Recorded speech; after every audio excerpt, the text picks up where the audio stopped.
తొలగించుకొని ఇంకా నిర్విఘ్నంగా ఈ కార్యక్రమాన్ని కొనసాగిస్తారని మనవి చేస్తూ రేపు సాయంత్రము 18వ తారీఖు 376వ జయంతి సర్దార్ సర్వాయి పాపన్నది. బహుజన ఆ రోజు కొడితే గోల్కొండ కోటనే కొట్టాలన్నటువంటి బహుజన నాయకుంది. ట్యాంక్ బండ్ అమరవీరుల స్తూపం పక్కన విగ్రహావిష్కరణ ఉంది.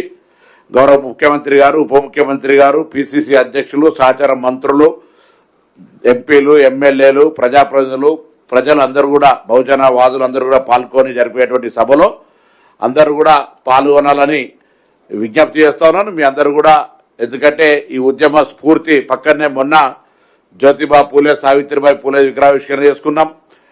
పక్కనే ఈరోజు సర్వాయి పాపన్న గారు చేసుకుంటా ఉన్నాం. పక్కనే కొండలక్ష్మణ్ బాపూజీ ఉంది.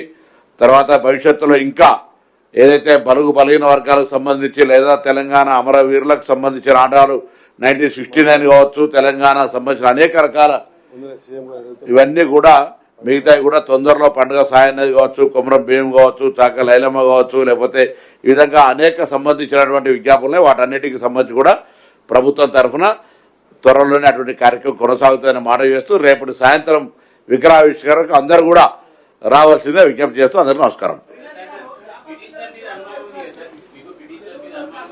అనుమానం లేదు, నేను మళ్ళీ చెప్పిన ఎప్పుడు పిటిషనర్ నేను పిటిషనర్ అకౌంటబుల్ నేను ఎప్పుడు చెప్పలే అట్లా.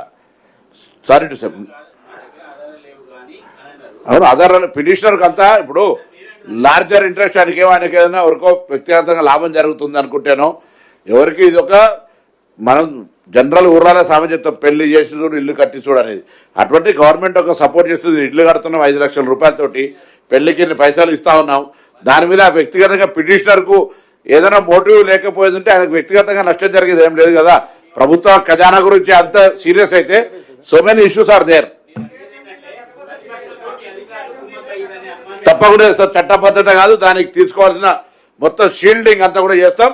భవిష్యత్తులో ఎవరైనా మళ్ళా ఎక్కడన్నా 10 ఏళ్ల తర్వాత 20 ఏళ్ల తర్వాత ఎవరైనా నచ్చాడో తొలగించలేనటువంటి న్యాయపరంగా చిక్కులు లేని విధంగా చేస్తాం.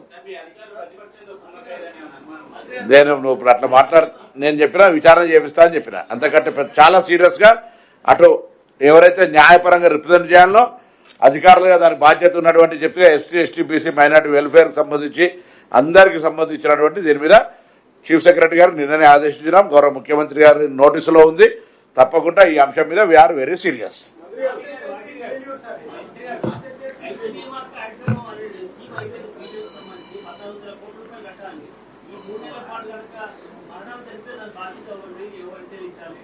ఒక్క నిమిషం, సోదరు ఒక క్వశ్చన్ అడిగాడు.